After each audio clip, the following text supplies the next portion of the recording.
Hay una cosa que me gustó mucho y es la animación, cómo se mueven los personajes. Sí. Me pareció muy expresivo, muy bonito. No sé, no siento la fábrica detrás. Seguramente esto fue económico, seguramente se pensó la estructura para que se pueda producir en masa, todo lo que quieras, pero se siente muy espontáneo. Se siente cero planeado, pero muy expresivo. El primer episodio es un podcast sobre el primer capítulo de algunas de las series animadas que más nos gustan o que llamaron nuestra atención por primera vez.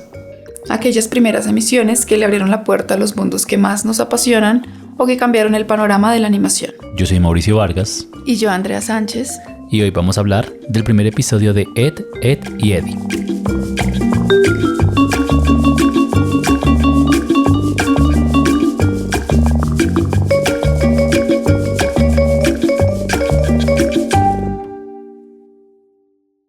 Hoy vimos Ed, Edd y Eddy.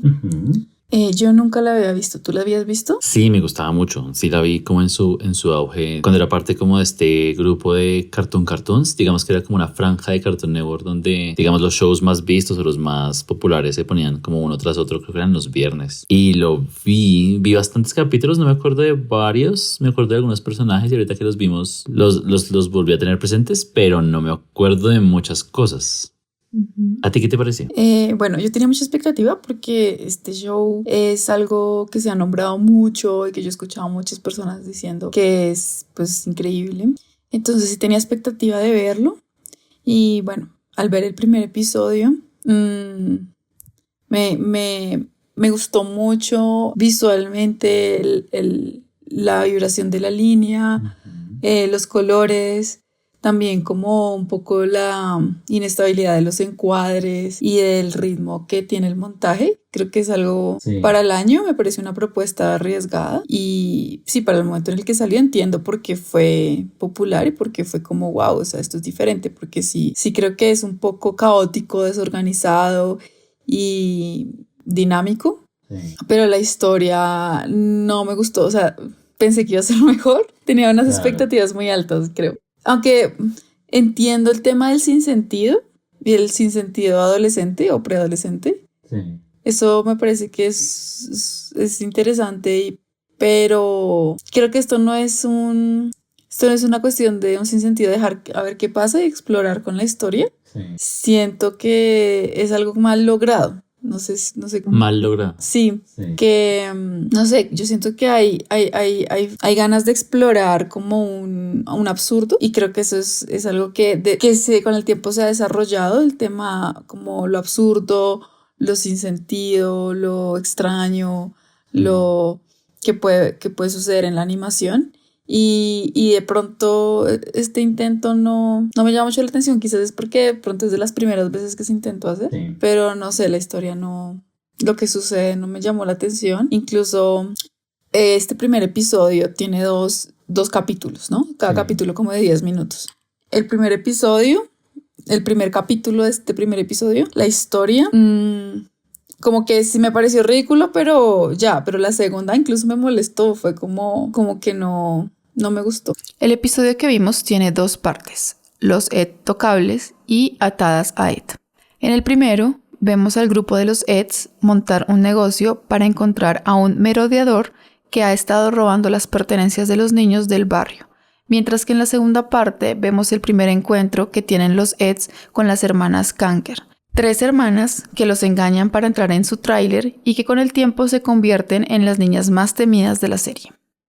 Ambos segmentos fueron dirigidos por su creador Danny Antonucci, con la ayuda en el guión de John Howard para la primera parte y Mike Kubat para la segunda. Recordaba más la serie como el primer episodio, es decir, no tanto una interacción uno a uno, es decir, como un grupo con digamos, ellos siempre están los tres, no como un grupo con otro, un personaje con otro, sino siempre había una interacción, un problema muy grande que involucraba casi a todo el vecindario, por así decirlo. Y estaba generalmente los personajes o los arquetipos, voy a decir, o sea, como las caricaturas de ciertos personajes, yo siempre sentí como una caricatura de lo que sería un vecindario, pero de vecinos adultos, es decir, pero en la fantasía de los niños. Entonces había el vecino paranoico y el vecino desconfiado y el chistoso y el chismoso y bueno, muchas cosas que lo que yo entendía o lo que recordaba era como que se exageraban en el hecho de que solo son los niños. y no recuerdo muy bien si aparecían adultos, porque en esos 2 episodios no aparecieron adultos. Se mencionaban los papás de las niñas en la segunda parte, pero no estaban nunca. Y en la primera parte no salían. Y de repente sí me acuerdo que eran muy ricas o muy... Y aquí se vio muy poco, tal vez en la primera parte, que eran muy ricas como las dinámicas entre ciertos grupos o parejas de esos niños de esa comunidad, pues. Entonces, claro, Ed y Eddie eran los 3 siempre. Y de repente el resto del vecindario no es que estuviera solo. Habían como parejitas, habían como otros grupos pequeños que se les enfrentaban o habitaban esa comunidad de maneras diferentes.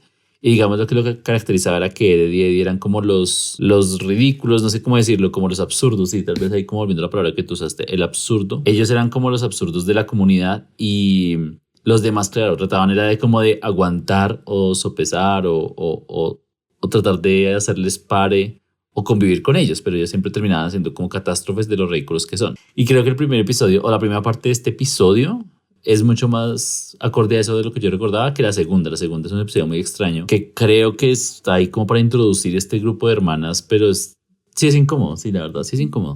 Antonucci empezó su carrera como animador en la Hanna-Barbera, pero eventualmente enfocó su trabajo en solitario hacia el cartoon para adultos. Fundó en el 94 su propio estudio llamado AKA Cartoons, con el que desarrolló la serie Los Hermanos Grunt para MTV. Antonucci había pensado en la idea de desarrollar una serie para niños y mientras diseñaba un comercial y la serie de Ed, Edd y Eddy. Escribió una hoja con el concepto de la serie debajo de un dibujo de los 3 personajes y la envió por fax a Cartoon Network y Nickelodeon. Ambos respondieron, pero Nickelodeon no le ofrecía libertad creativa en la producción de la serie, por lo que terminó decidiéndose por Cartoon Network. Después de desarrollar la Biblia de la serie en conjunto con el vicepresidente de programación de Cartoon Network durante varios meses, el presidente de la cadena le dio el visto bueno al proyecto y se aprobó su producción en AKA Cartoons, convirtiendo a Ed, Edd y Eddy en la primera serie original de Cartoon Network en ser producida por otro estudio que no era la Hanna-Barbera. Antonucci buscaba que su serie recordara los cartoons clásicos de los 40s y 70s y basó la personalidad de los 3 Eds en características de sí mismo y sus 2 hijos. Todos los niños en el show tienen colores de lengua diferente como referencia al color que deja a cada uno el comer diferentes dulces. Durante toda la serie solo vemos a los niños del barrio interactuar entre ellos en lo que parecen unas interminables vacaciones de verano. Solo hasta la 5ª temporada los vemos en el colegio y solo hasta en la película que cierra la serie vemos al hermano mayor de Eddie por primera vez, siendo el único adulto que aparece en toda la serie. Siento que hay en ese segundo episodio del primer episodio, en ese segundo episodio del primer capítulo, hay una parodia. Se parodia al concepto de mujer en pareja, ¿no? Como que primero están ellas persiguiéndolos, después se dan cuenta que ellas tienen un enamoramiento y tienen dibujos con ellos como en matrimonio. Sí.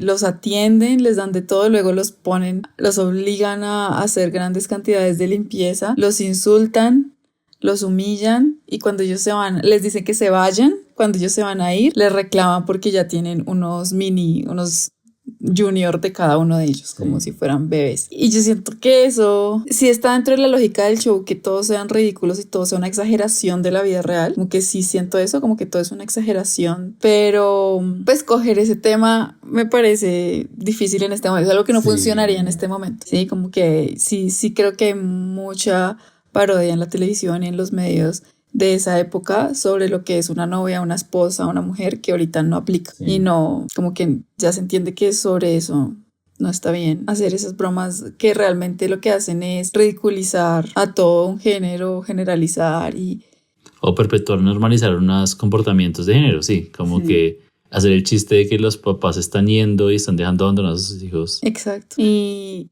no sé, como que entiendo las ganas de coger como las relaciones sociales de adultos y llevarlas a un extremo ridículo. Y creo que por eso tuvo un impacto y creo que eso sí es importante como en la evolución de la animación para jóvenes y adultos. Sí.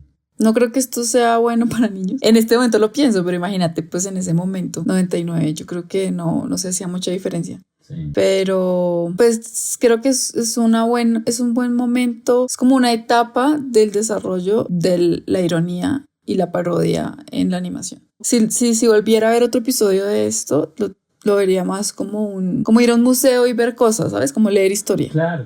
No es entretenimiento para hoy. Y va a pasar con nuevos shows que salgan hoy en día que van a manejar temas de una forma que seguramente en unos años no sea apropiada. Que esa digamos que es la evolución de la cultura o la carga del momento. Pero eso es, digamos que ese es el asunto de estar en comunidad y que la cultura cambie.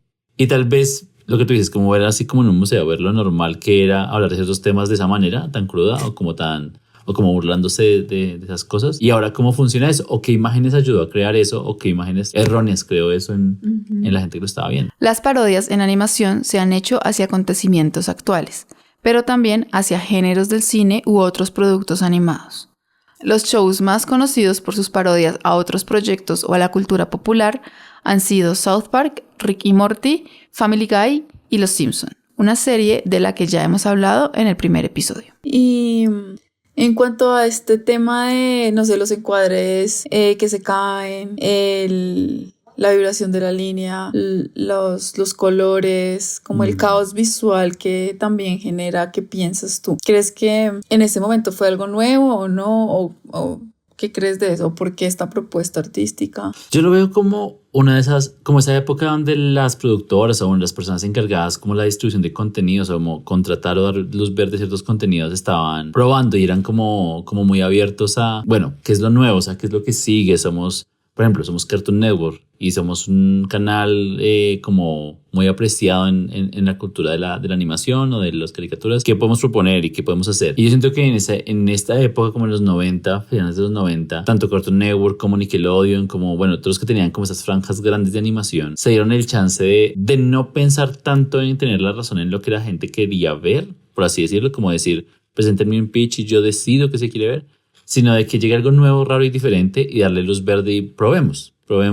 Yo siento que en esa época Cartoon Network tenía muchas maneras de testear contenido y eran mucho más arriesgados, por así decirlo, no filtraban tanto. En toda esa época yo creo que esta propuesta llegó de la mano no solo del contenido, sino la propuesta técnica, es decir, como que se dieron el chance de decir, bueno, podemos hacer que sea diferente y a mí particularmente este show me gusta mucho cómo se ve, porque creo que es un poco más de la mano de lo que es hacer animación en la época.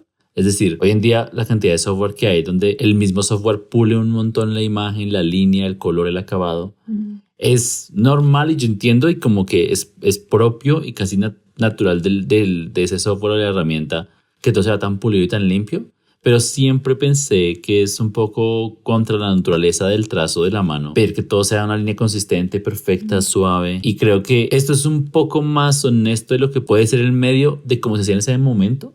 Es decir, como no pretender que somos máquinas perfectas haciendo un trazo, sino pues si se ve con errores, eso es lo que podemos hacer aquí. Y al revés, digamos que hoy en día cuando veo como en el software intentan simular con el algoritmo accidentes o cambios de línea o para que sea más orgánico, igual es un poco contra la naturaleza del software porque está creado para ser súper limpio y súper pulido. Entonces creo que uno cuando hace este tipo de propuestas tiene que ir con toda, ¿no? Siento que es como, pues ya vamos a hacer una propuesta muy diferente y acompañado, yo creo que no lo recordaba tan bueno, obviamente seguramente cuando era niña no lo podía ver de esa manera, pero el montaje sí es muy dinámico, no sé, es muy vivo, se siente, y creo que el hecho de combinar ese tipo de montaje con esta línea o el arte se siente muy fresco, muy, no sé si así es la palabra, pero muy intenso, y siento que cada cosa que pasa es súper llena de energía, no solo por lo que está pasando, porque son accidentes o son travesuras o son desastres, sino porque eso va acompañado, toda esa acción o toda esa coreografía de acontecimientos viene acompañada de una línea que vibra y de un color súper brillante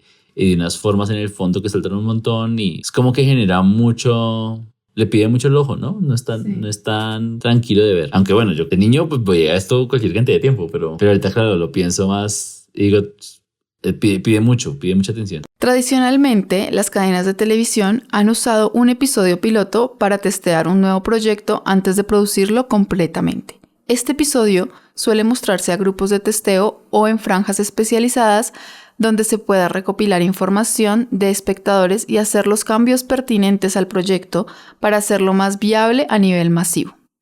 Con el auge de las plataformas de streaming y los datos recolectados de los usuarios, ahora se usan análisis de datos para entender cómo los espectadores responden a un tipo de contenido en específico, incluyendo el tiempo en que lo ven, su compromiso a seguirlo viendo y su interacción en redes sociales en discusiones alrededor del show. ¿Por qué crees que es importante que hayan 3 personajes? De pronto solo viendo el primer episodio no me queda claro. Me pareció, no sé, desde mi punto de vista, solo viendo el primer episodio sin conocer el resto de la serie, me parece innecesario que sean 3. Como que es el mismo, o sea, no es que sea el mismo, es como que hay como una idea del adolescente medio tonto y medio... y que está ahí, como que yo creo que de pronto sí es importante que hayan 3 para interactuar. Sí. Para reaccionar, pero no sé, como que siento que la única diferencia como en el primer episodio que encontré es que uno es más tonto que los demás.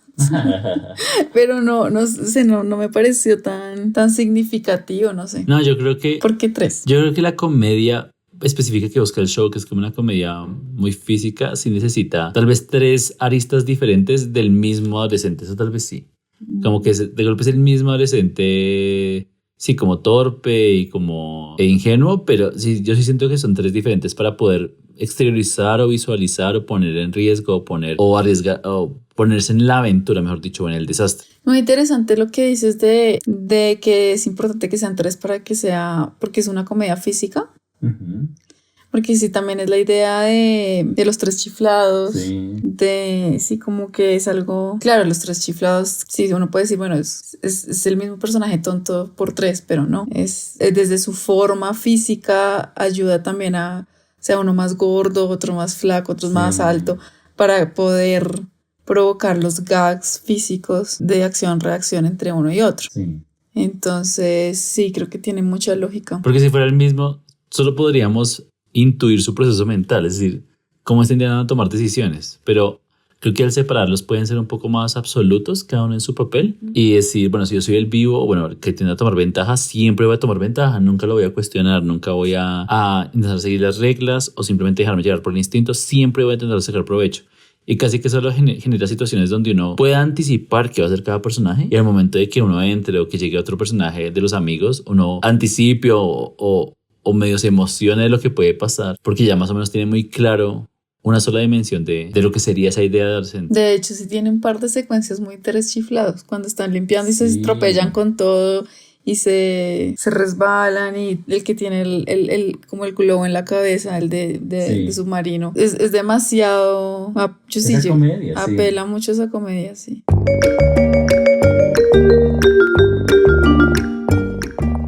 Ed, Edd y Eddy es una serie canadiense de 1999 creada por Danny Antonucci para Cartoon Network. La serie fue distribuida por Warner Bros. Y contó con los servicios de animación de Jason Animation Studios en Seúl. La serie sigue las aventuras de 3 amigos conocidos como los Edds, que viven junto a otros niños en una calle cerrada en un pueblo ficticio llamado Fish Creek. Ed es el más fuerte e inocente de los Edds. Doble D es el inteligente y Eddy es el tramposo y autoproclamado líder del grupo. La cotidianidad de este trío es inventar maneras de sacarle dinero a sus vecinos para comprar dulces, pero estas maniobras constantemente fallan, dejándolos en situaciones de humillación y dolor. La serie contó con 6 temporadas que suman 130 episodios, 3 especiales de televisión y una película titulada Todos contra los Edds, con la que concluyó la serie en el 2009. El show intenta hacer muchas veces como unas mezclas de medios, por ejemplo cuando estaban en los televisores cosas de imagen real o cuando intentaban hacer giros de cámara o cambios de ángulo. ¿Eso cómo lo viste tú? O sea, ¿sientes que cabe bien o lo sentiste como que saltaba un poco? Creo que es un primer escalón en una búsqueda que creo que sí se ha afilado muchísimo en los últimos años. O sea, como que ahorita lo veo muy primitivo. Lo veo como esos primeros intentos de salirse de unas lógicas que el cartoon ya había puesto. De unas lógicas que ya se habían establecido sobre qué es animación, qué es lenguaje, qué es cartoon. Y creo que esto empezó, es como los primeros pasos hacia explorar otros terrenos que ahorita vemos muy desarrollados en serie como Midnight Gospel o no sé, o lo que pasó con Gumball. Gumball me parece también que para llegar a Gumball tuvieron que haber pasado por esto, ¿me entiendes? La serie ha recibido halagos en la crítica, ganando un premio Rubén en la Sociedad Nacional de Caricatura, 2 premios Leo y un premio Socan en Canadá. además de recibir diferentes nominaciones en los premios Annie y los Kids' Choice Awards. La serie se transmitió en 120 países y mantuvo su popularidad entre jóvenes, adolescentes y adultos. Con 11 años al aire, es la serie original con mayor transmisión de Cartoon Network y en su momento fue la serie animada más larga producida en Canadá. Los personajes de la serie fueron tan populares que hicieron varias participaciones en otros shows, comerciales y videos musicales. Varios críticos alababan la serie por su uso exagerado de la animación, por su nivel de violencia cartoon no visto en otros shows de Cartoon Network y por su grado de absurdo que hace al show tan esencial para su público como lo fueron Los Tres Chiflados en su época. ¿Qué idea te da que el título, o bueno, el nombre de todos sea una variación de Ed? Creo que de ahí salió la idea de que eran el mismo también. Para ti. Sí, como que es un adolescente tonto y se llaman todos iguales y es como al principio como que no sé por qué no me conectó tanto. Creo que lo que hizo que me desconectara fue más la historia. Sí. Le tenía mucha expectativa, pero creo que también le estaba exigiendo de más. Puede ser. A mí me gusta el intro como vende a los personajes. O sea, primero me gusta que el intro no es como una cosa. Por ejemplo, Johnny Bravo tenía un intro donde introducía a todos los personajes que se iban a ver en el show. O sea, era Johnny como enfrentándose a uno, a otro y a otro y a otro. Ahí así como Dragon Ball también, como tiene unos intros donde son muchos personajes. Pero Ed y Eddie tenían un intro donde ellos jugaban con la cámara y eran ellos como en un fondo, pues, de etéreo. O sea, sí tenía como un detalle, pero no era nada, no era un lugar concreto. Y me gustaba mucho porque Eddie, ahorita que lo volví a ver, Eddie es el que intenta robarse la cámara siempre, pero pues mientras él está ocupado viéndose a sí mismo o creyendo ser el protagonista, pues Ed y Double D están como causando estragos. Él intenta como mantener la situación, pero Ed, digamos que no sé cómo decirlo, como la actitud de Ed de ser el más tonto simplemente termina causando desastres. Y tiene una cosa muy linda, a mí siempre me gustó mucho ese momento donde Double D intenta organizar el encuadre para que se vea todo más recto e igual todo sale súper mal. Siento que eso habla mucho de los personajes de lo que hablábamos ahorita. Creo que es un gran intro, o sea, nos gusta en una serie, creo que es un gran intro para mostrar la dinámica del show, porque sí siento que todos los episodios van a ser así. Otros episodios se están basados en los personajes tal cual se nos muestra en el intro, solo que extendidos en situaciones. Y esos personajes, al ser así de recurrentes, absolutos o predecibles, permiten que la situación avance absurdamente por sí sola, casi. Casi que cuando interactúan nuevos personajes o nuevos extras, uno los puede apreciar a ellos porque no está pensando que alguno de los sets va a tener una sorpresa, sino que esperamos que se comporte como se comportan los sets en una situación nueva con un extra nuevo o algo así. Linda Simensky cuenta que en el momento que llegó el pitch a Cartoon Network, la cadena estaba buscando proyectos que no fueran solo comedias animadas, sino cartoons realmente, donde lo visual fuera muy llamativo, las bromas exageradas, los personajes fuertes y sobre todo muy graciosos. También buscaban tener proyectos con una evidente voz del creador y que pudieran ser autocontenidos. El modelo a seguir eran los cartoons clásicos de la Warner, y para encontrarlos le pidieron a la Hanna-Barbera que hiciera 48 cortos, de los cuales 3 se volvieron series: Vaca y Pollito, El Laboratorio de Dexter y Johnny Bravo. A este catálogo se sumó Ed, Edd y Eddy, que encajaba en lo que buscaba la cadena. Ed, Edd y Eddy estuvo al aire más de 10 años, y en ese periodo de tiempo compartió franjas con shows como Coraje el Perro Cobarde, Teen Titans, Bob Esponja y Beyblade.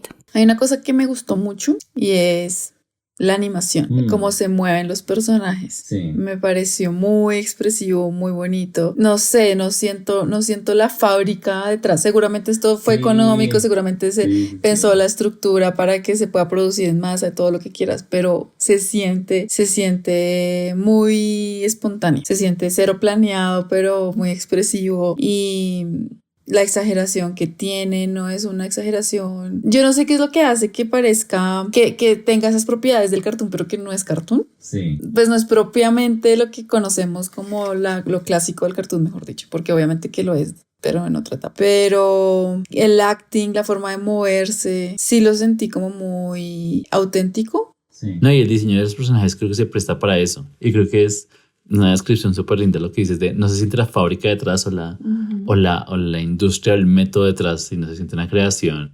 Y los personajes en cualquier momento se salían de modelo y los ojos saltaban y todo, pero era un poco era consistente y era entretenido y era rico de ver. O sea, los personajes muy exagerados en su diseño y también en su movimiento. Pero es verdad, la animación es muy buena.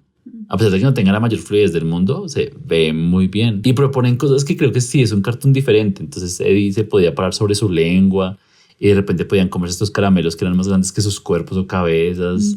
Sí, a mí me gustó mucho eso. Me encanta la animación y me encanta los tonos, los colores. Sí. Me parece súper extraño y no dejé de ver los colores que usan dentro de las bocas. Sí. Las lenguas y como eso me parece muy raro porque normalmente pues, eso nunca llama la atención. Sí, el color de la lengua y el interior de la boca es algo que normalmente se apaga. Pero eso es lo más brillante de los personajes. Me parece muy, muy llamativo, muy extraño, me gustó. Y es algo que no es fácil o sea, que me causa curiosidad de cómo llegaron a esa conclusión de que las lenguas y los interiores de las bocas tenían que ser tan llamativas. Sí. Porque eso es algo que no es fácil de llegar ahí. Yo digo, como llegas a ese pensamiento de, bueno, en la serie tiene que pasar esto. Y lo mantienes consistente en que funcione con los fondos también tan brillantes y con todos los personajes. Sí. Eso me gustó muchísimo. Realmente me gustó mucho la serie. Lo único que no me conectó fue las historias. Sí. Las historias. Como las excusas o situaciones en las que se meten. El cartoon es un estilo de dibujo que busca exagerar o caricaturizar un personaje o una situación para mostrarla de nuevo con humor. El cartoon es un término que ha evolucionado desde la Edad Media, donde era el nombre del boceto que se hacía antes de pintar un fresco. En el siglo XIX se empezó a llamar así a las ilustraciones en sátira para revistas y periódicos, y hoy en día es muy usado para referirse a los productos animados. Debido a la gran similitud entre las tiras cómicas y el dibujo de las primeras producciones animadas, la palabra cartoon empezó a usarse para referirse a la animación en general. Hoy en día se usa sobre todo para referirse a las series o cortos animados para niños, cuyos personajes suelen llamarse toons. Si tú dices cuáles son los papás de esta serie, ¿qué dirías? O sea, los papás me refiero a sus referentes, de dónde agarraron, de dónde se inspiraron, o qué ves detrás de estas imágenes. No sé. En un primer momento, o sea, digamos que la mayoría de los fondos y todo el color me remite mucho a la UPA. Como que no se preocupaban por los volúmenes o por las formas, sino simplemente por lo más figurativo, lo más expresivo del color. Todo este cartoon, no sé, esa cantidad de información, no se me ocurre ninguno. O sea, que yo pueda pensar que era antes que esto. Yo pienso en los Rugrats un poco. Ah, ¿sabes qué? Sí. ¿Pero será contemporáneo? No sé. ¿Es anterior? ¿Es anterior? Sí. Toca ver cuándo, pero sí es anterior. Oye, los Rugrats era igual, ¿no? Pues no igual, pero era así la cantidad de expresivo que era. Los Rugrats eran bastante expresivos, sí. Sí. Los Rugrats, yo no sé, como que a mí los personajes y un poco lo aleatorio de las reacciones y como lo explosivo me hizo pensar en los Rugrats, los colores un poquito también, pero creo que lo llevó un poco más allá, como más adolescente quizás. Los Rugrats es más infantil, o yo no sé, no es más infantil, creo que tiene unas historias un poco más lógicas en medio de todo. Pero yo creo que el análisis que haces o la comparación que haces con la manera en que los personajes se mueven o existen es muy buena, porque los Rugrats también tenían eso que al ser bebés, podían tener como pañales súper coloridos o cabellos súper coloridos, los lentes súper exagerados y sí tenían una dinámica muy similar en cuanto, o sea, sí me da unas vibras muy similares, es verdad. De pronto la acordé porque los Rugrats sí me las vi. Sí, no, pero sí tiene un aire muy similar en algunas cosas, claro. Antonucci siempre insistió en que la serie usara animación tradicional para evocar el espíritu de los cartoons de los 40s y 70s. Esta la convirtió en la última serie de larga duración en hacerse enteramente en acetato. Las láminas de animación eran enviadas para crear la animación inicial en Seúl y luego eran recibidas en Canadá para la edición final. La línea que vibra en los personajes fue un gran diferenciador del show en su momento. Esta técnica consistía en redibujar 3 veces la misma pose para que la línea vibrara. Esta técnica buscaba emular el dibujo de los niños y eventualmente se estilizó en la animación digital para otras series con el nombre de Squiggle Vision. La intro fue diseñada por el animador Paul Boyd con la música de Patrick Caird, en donde el mismo Antonucci interpretó los silbidos que se escuchan en la intro. Cada episodio cuenta con 2 segmentos de 11 minutos, un formato que ya hemos visto en Tumble Leaf y Hotel Transilvania. Para cada segmento, Antonucci trabajaba con varios escritores para generar premisas de 1 o 2 páginas, con los puntos más importantes de cada historia. Cada historia luego pasaba a 2 artistas de storyboard que agregaban la acción y las bromas. Luego era presentado por cada pareja a todo el equipo y era aprobado para producción. ¿Qué te pareció ese personaje que tenía la tabla como amigo? Tablón. Me pareció complejo. Yo creo, o sea, yo le daría muchísimas más historias para desarrollarlo porque me pareció súper raro. O sea, se notaba que él hacía las cosas por medio del tablón. Sí. Y bueno, eso es un problema mental. Eso me pareció un tema potencialmente muy interesante. O no de pronto un problema mental como tan grave, pero sí de pronto una forma de expresión de un niño con problemas. Sí. Y creo que eso, que en esa época en donde no se ponía tanta atención o sea, como que la norma es los niños son así, no se acuerdan de nada, no importa qué digamos enfrente de ellos, igual no piensan, no entienden. Creo que eso era una movida muy de esa época y pensar en que existe un niño así de pronto qué pasa detrás pues no sé, me llamó mucho la atención. Creo que se quedó corto. No, es que la serie, yo me acuerdo muchos episodios de él y me acuerdo que en muchos tenía que enfrentar el hecho de que todos los demás niños pensaran que para él el tablón no era real. Es decir, como que todos los demás niños sabían que tablón no estaba vivo, pero para él sí. Y recuerdo mucho, por ejemplo, que él hacía comentarios o chistes, no me acuerdo, como de, por ejemplo, una cerca, y cortaban una cerca y él decía, es la familia de tablón, o sea, no pueden hacer esto. O cuando lo cogían como para una base, una silla, y él decía, pero es mi amigo, o sea, no pueden hacer eso.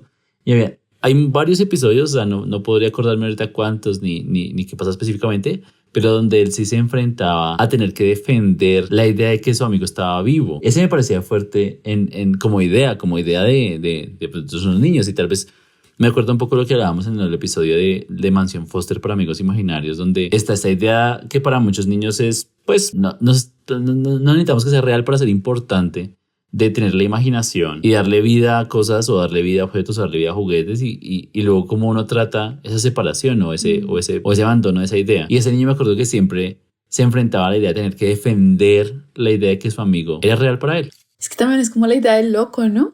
Es una idea muy interesante. Pero es un poco lo que hablábamos ahorita cuando incluso comparábamos las niñas. Es como la idea que tal vez tenían en ese momento de lo que sería un vecindario.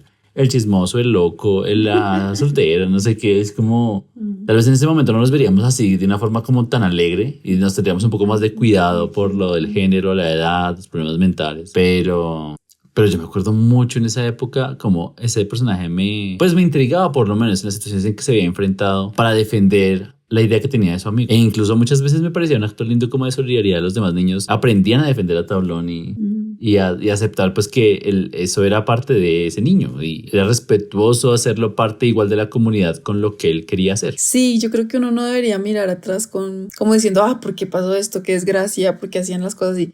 No, esto es también una parte de la escalera. Uno no puede tener solamente los últimos escalones, uno necesita todos los escalones para poder sostener la escalera. Y agradecer hasta donde hemos llegado, claro. Ajá. Y pues saber que esto va a seguir así y de pronto dentro de 20 años va a ser extraño algunas cosas que estamos haciendo hoy en día. Muchas gracias por escucharnos. Si te ha gustado este episodio, compártelo en tus redes sociales.